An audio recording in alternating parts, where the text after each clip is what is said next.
Thank you, Chairperson. I would like to answer two questions today. Firstly, who's responsible for this disaster and fiasco? Secondly, which approach is beneficial for local residents? First of all, who's responsible for this disastrous situation and fiasco? The issue of responsibility is not black and white. It's a matter of extent. We can see there are many other factors which constitutes the cause of this problem. Maybe recession, maybe capitalism, maybe local government.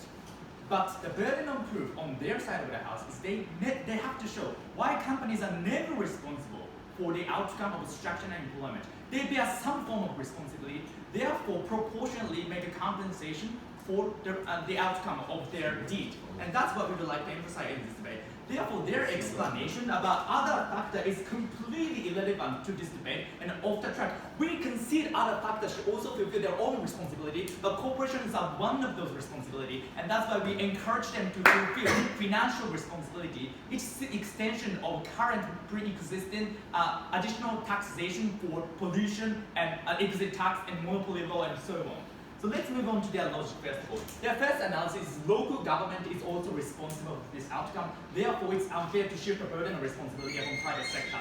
Firstly, local government is also the victims of exploitation of a multinational corporation because of massive power imbalance and structural power imbalance between multinational corporation and local government, especially when they're talking about companies like Nike or GM or P&G and L'Oreal and so on.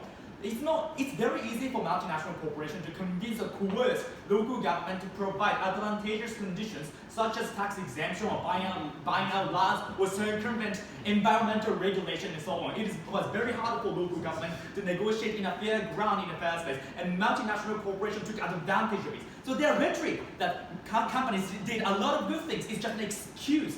We believe multinational corporations, because of its structural power imbalances, are far more responsible compared to local government. Secondly, even if local government is responsible for unemployment, the question is, what is the best way for local government to fulfill the responsibility? And this is a real question in this debate. So let's make a comparison. In the status quo, because of lack of tax revenue and existence of massive structural employment, social expenses overweigh the capital income for the local government. So local government can't fulfill any responsibility substantially right now in the status quo, and that is a reality. Under our model, at least because of financial capital or lump sum money from corporations, state is able to allocate those money for public enterprises through which they can make a temporary employment, such as building water or infrastructure, electricity, such as New Deal policy in the United States of America. This kind of short-term resolution is possible, but at least we can lower the speed of retreatment or withdrawal of cooperation through which the local governments are able to spare time for preparations for new economic policy, new welfare policy, or medication policy to address the local differences. Second analysis from their side of the house is recession, accident. Those are unpredictable incidents. Hence, it's not possible for company to take action about it. Firstly, we will challenge the premise. Recession or beta market growth, or GDP growth was very predictable for companies like Nike or P&G. There were a lot of good marketers like Aiko-san, who graduated from ICU. Because of competitive marketing advantages, it's not that difficult for large multinational corporations to make some prediction about GDP growth or beta industrial growth and so on. Secondly, even if we concede the outcome is unpredictable, ladies and gentlemen, when the outcome or harm is disproportionately deleterious for society, companies should be held responsible to fulfill their obligation. For example, when the British Petroleum BP made an accident and oil tanker spread out a lot of oil to Mexican Sea, it was not possible to predict the accident.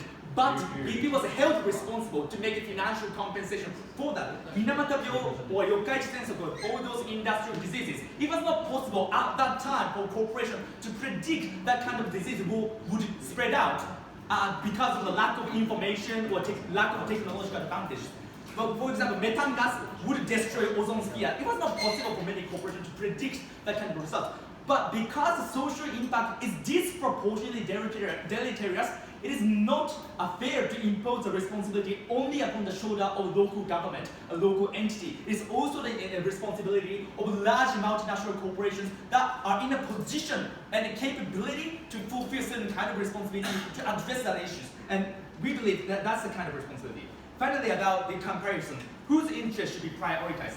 Their analysis about damages to companies versus damage to citizens, the most vulnerable and disenfranchised population in developing countries.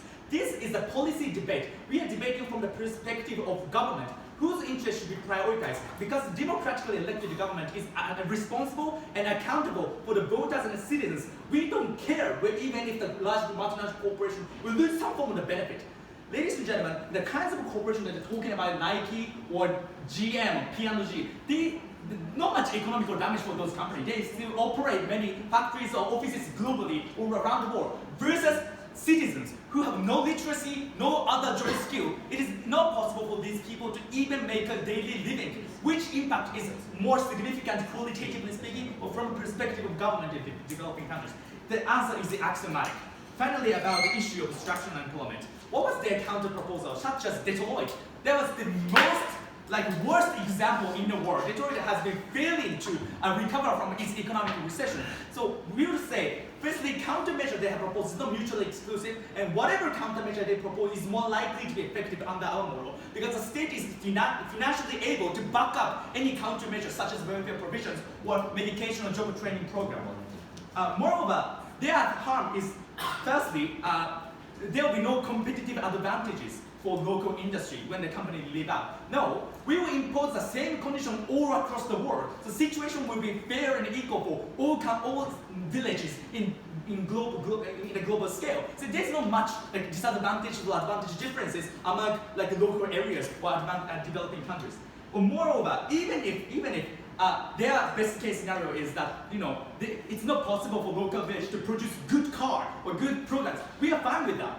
We prioritize basic daily necessity and social stability over a little bit additional GDP growth. And that's the responsibility and a priority for the state. We are happy to propose. Thank you. Thank you for the remark. Next, I'd like to call upon the opposition rep. Take care.